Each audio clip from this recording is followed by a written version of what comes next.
Bienvenidos a nuestro viaje de transformación. Estamos en la tercera etapa del viaje amando a Dios con toda nuestra mente. Y hoy es la sexta lección de la serie que se llama Descubriendo Sanación de afuera hacia adentro. Hemos visto que Jesús vino a mostrarnos cómo cambiar nuestras historias. Nos dio una nueva experiencia, el nuevo nacimiento, que es un principio nuevo que nos corta el poder de las viejas historias, dando vida a nuestros espíritus. Nos dio una percepción nueva de nosotros también, nacidos como hijos del Padre. Y como hijos tienen que crecer y aprender a caminar.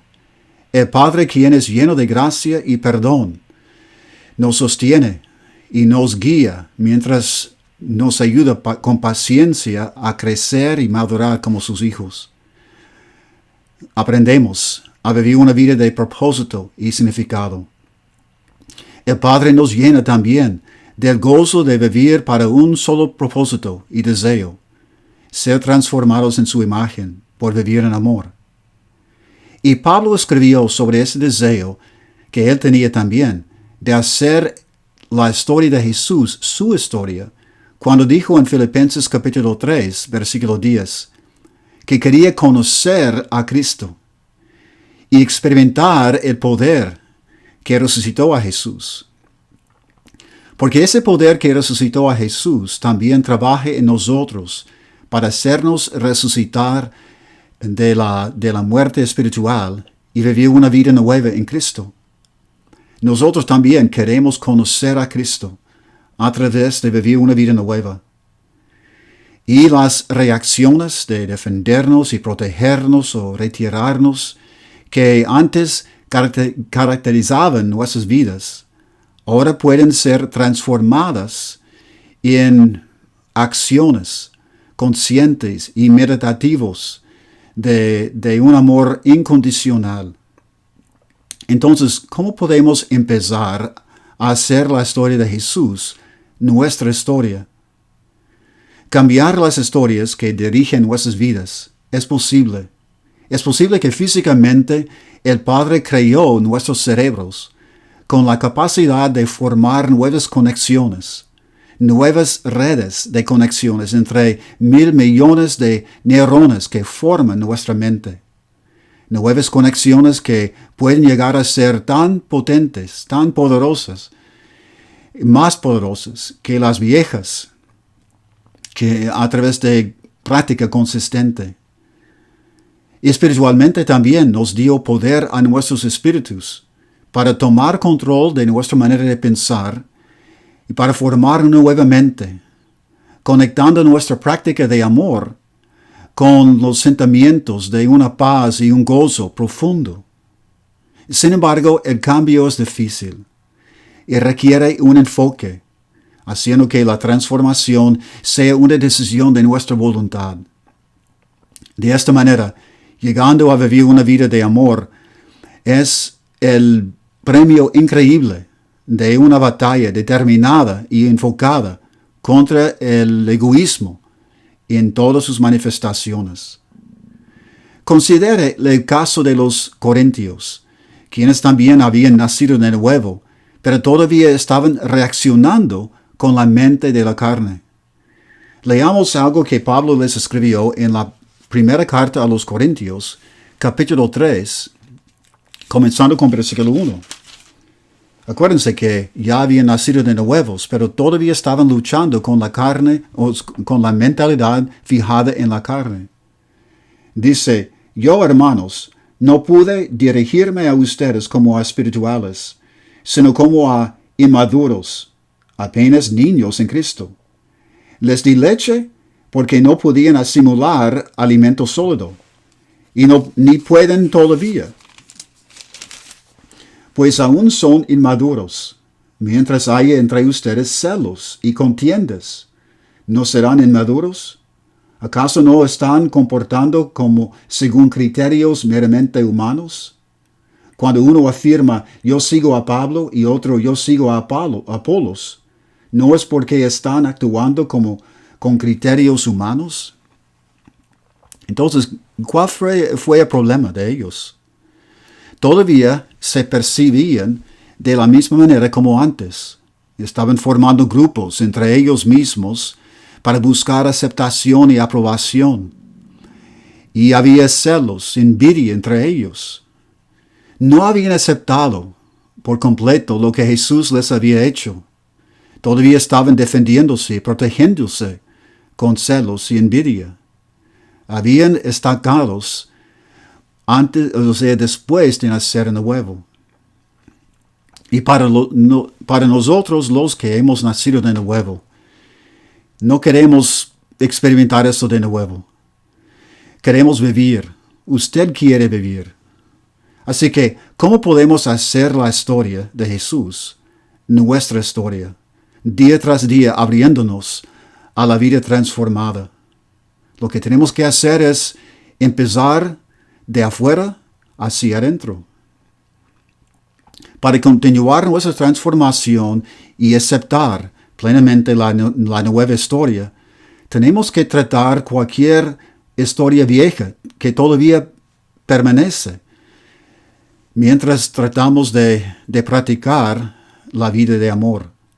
Esas historias viejas son difíciles de descubrir y reemplazar porque son grabadas profundamente en nuestros cerebros. Para encontrar las historias y reemplazarlas, tenemos que empezar desde afuera hacia adentro. Como un cirujano cardiovascular tiene que empezar su cirugía de afuera hacia adentro. Entonces nosotros también empezamos de afuera con nuestras acciones o reacciones y trabajamos hacia adentro. Primero tenemos que escucharnos. Por ejemplo, escuchar las palabras habladas y las palabras que no hablamos. Observamos nuestra conducta, gestos, postura y actitudes. De hecho, Santiago nos dice en Santiago capítulo 1, versículo 19, que tenemos que estar listos para escuchar. Y claro, estaba hablando de nuestra comunicación con los demás, pero a la vez es importante que nos escuchemos a nosotros mismos, que escuchemos nuestras palabras, aún antes de hablarlas, que prestemos atención a nuestras acciones, aún antes de hacerlas. Prestando atención a lo que decimos, a lo que hacemos, a lo que sentimos, para ser conscientes. Porque estamos buscando reacciones que no son adecuadas. Cuando se escucha, puede sorprenderse, aún asustarse de lo que oye, pero no tiene que preocuparse ni tener miedo, porque es parte de ser transformado. Tiene que escuchar y observarse como un testigo imparcial, sin tratar de justificarse y condenarse. Y después de escucharse, tiene que ser suficiente valiente para examinarse.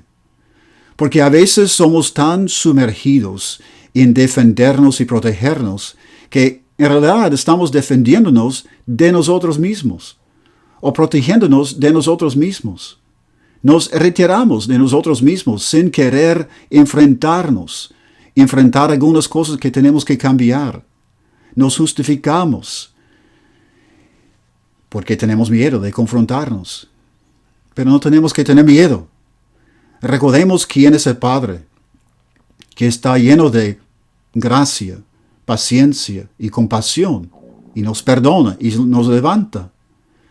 Así que podemos ser suficientemente valientes para mirar y examinar la manera en que actuamos o reaccionamos. No tenemos nada para perder y todo para ganar. Hebreos capítulo 4, versículo 12 nos dice que la palabra de Dios tiene tanto poder para penetrarnos y separar lo malo de lo bueno, para ayudarnos a entender lo que tenemos que rendir. Entonces, al escucharse, ¿qué es lo que descubre sobre su mentalidad? ¿Descubre una mente fijada en la carne o una mente fijada en lo que desea el Espíritu? O oye las dos. Porque en realidad a veces seguimos con una mente fijada en la carne mientras estamos tratando de desarrollar una mente fijada en lo que desea el Espíritu. Es una realidad de progreso. Entonces, cuando se escucha, oye, por ejemplo, enojo, calumnia, amargura, envidia, avaricia, engaño, negatividad, crítica, orgullo, entonces está escuchando la mentalidad fijada en la carne. O cuando se escucha, oye, compasión, paciencia, misericordia, humildad, amabilidad, perdón. Así está escuchando una mentalidad que desea el Espíritu. Cuando oye y observa sus reacciones o acciones, ¿qué es lo que ve? Porque la mente fijada en el Espíritu desea acción, desea actuar conscientemente para amar. O la mente fijada en la carne solo reacciona defendiéndose, protegiéndose. Cuando se escucha, ¿qué es lo que oye? Acuérdese que esas reacciones forman parte de las viejas historias que sostienen el egoísmo. Y el egoísmo es muy sutil y es difícil a veces de escuchar, porque oímos palabras tales como, bueno, estaba frustrado, por eso lo hice. O estaban tratando de tomar ventaja de mí y por eso les regañé. O necesitaba mostrarles que lo tomaba muy en serio. O no lo merecen, sino yo. Yo quería que ellos sintieran lo que uno siente. La verdad es que no lo robé, solo lo saqué prestado. La verdad es que me ofendieron de una manera más que podía sobrellevar. Aún en las adicciones, a veces nos justificamos porque decimos que no estamos lastimando a nadie con la adicción, sino no solo a nosotros, pero la verdad es que los que nos rodean pagan las consecuencias. No podemos justificarnos. Queremos librarnos de cualquier cosa que nos esclaviza para poder estar libres para amar. Entonces, nuestras reacciones a la gente, a los eventos, son señales. Las reacciones son señales que nos indican que debemos cambiar algo sobre nuestros deseos y percepciones. No es suficiente solo tratar de cambiar la reacción en sí misma. Tenemos que descubrir las raíces más profundas. Así que tenemos que pasar más adentro para descubrir el deseo que motiva la reacción. O entonces tenemos que preguntarnos, ¿por qué estamos haciendo? ¿Por qué? ¿Por qué estamos haciendo lo que estamos haciendo? ¿Qué es lo que queremos lograr?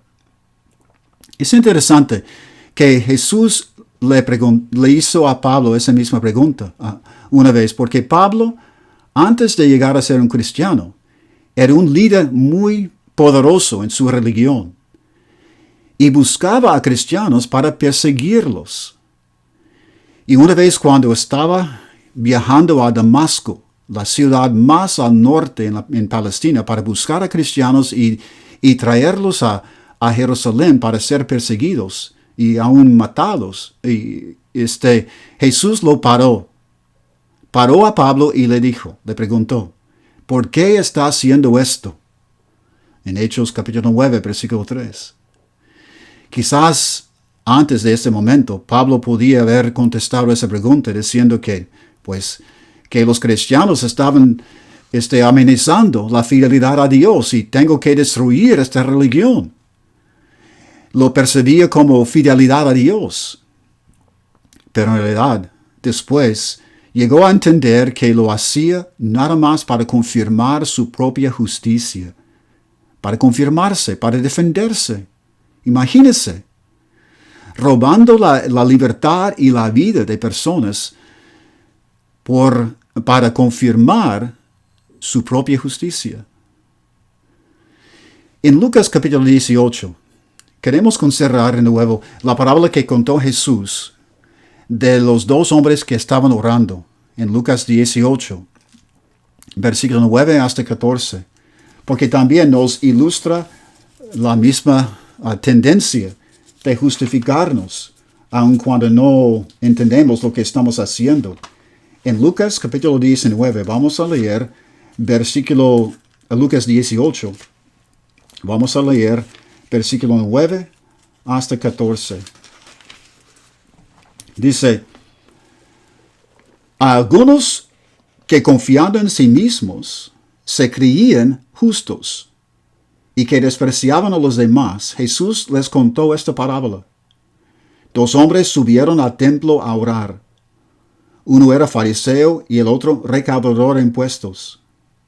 El fariseo se puso a orar consigo mismo: oh Dios, te doy gracias porque no soy como otros hombres, ladrones, malhechores, adúlteros, ni mucho menos como ese recaudador de impuestos.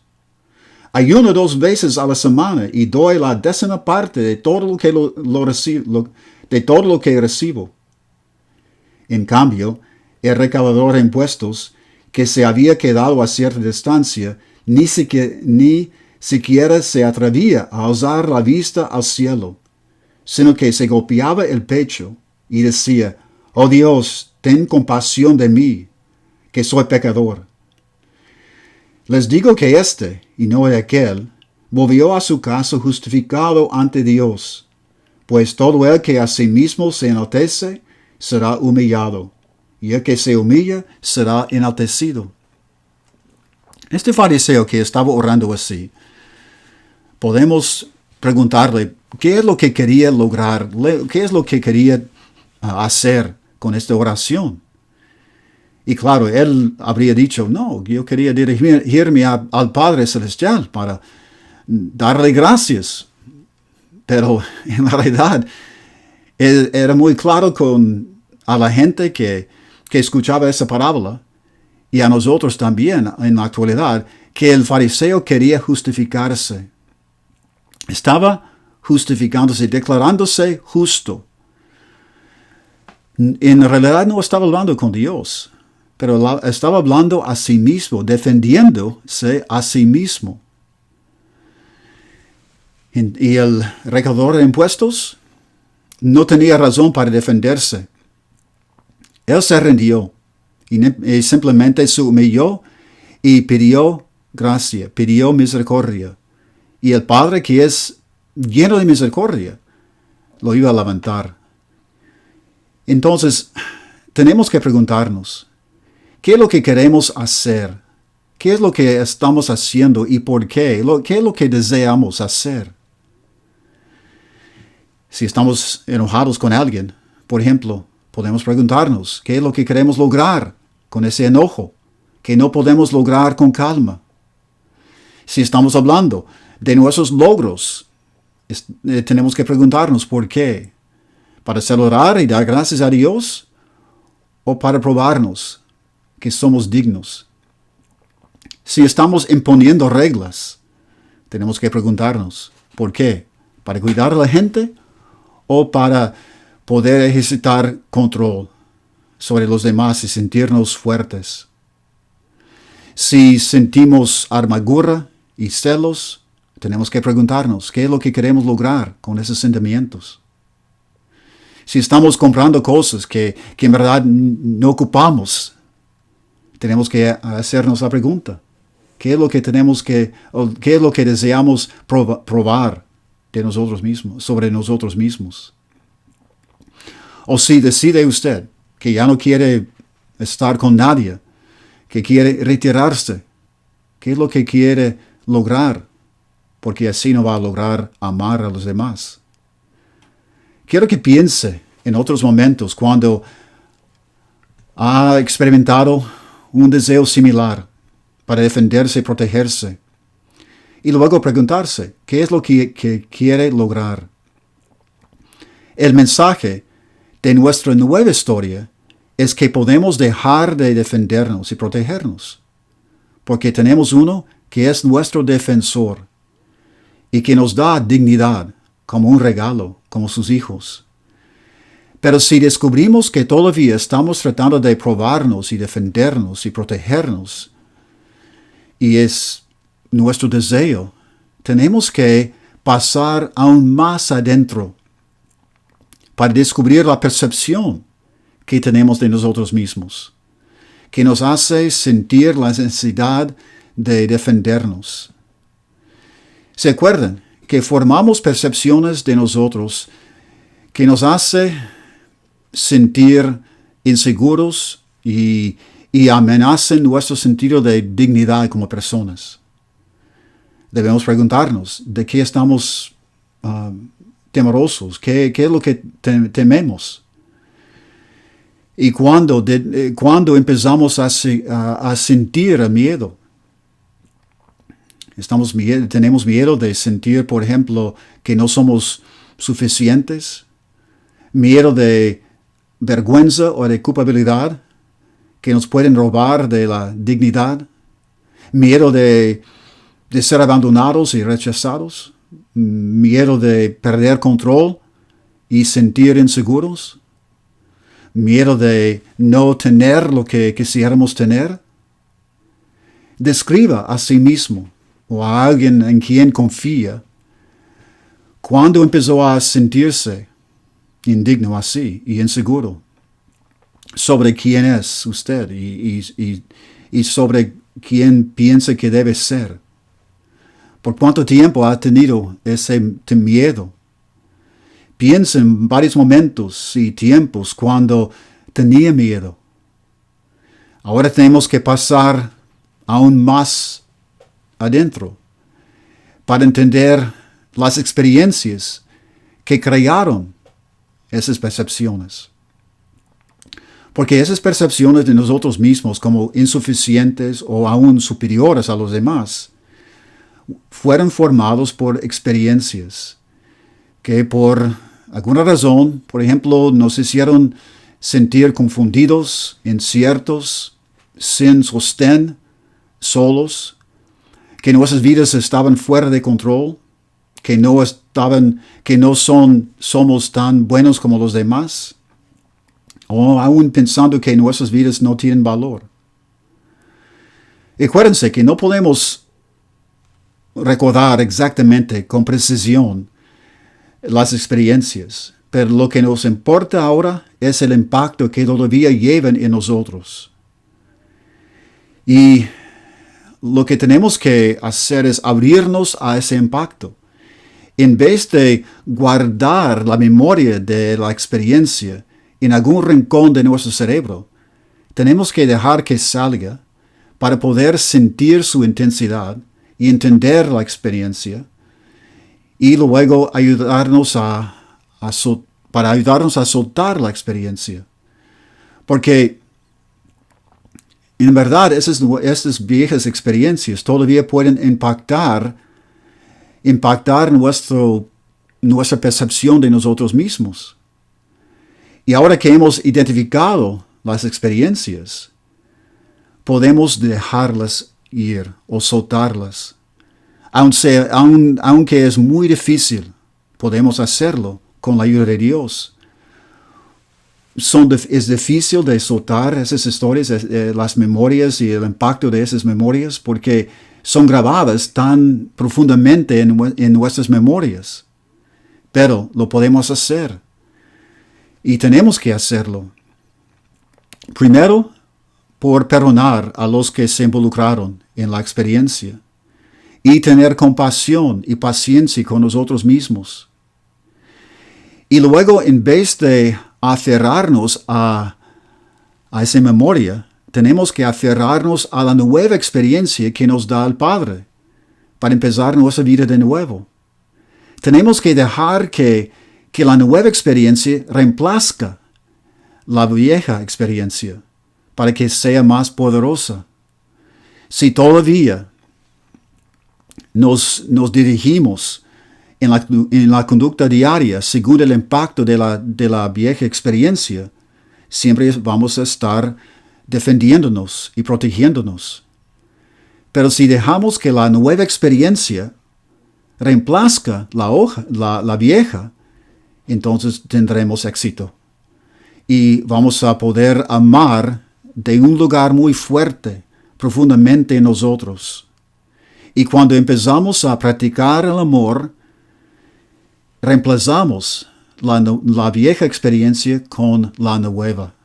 Por la práctica, empezamos a adquirir nuevas experiencias que nos traen gozo y satisfacción y paz. Y luego, el amor que mostramos viene de un lugar muy profundo en nuestro alma. Y la sanación empieza. Que Dios le bendiga.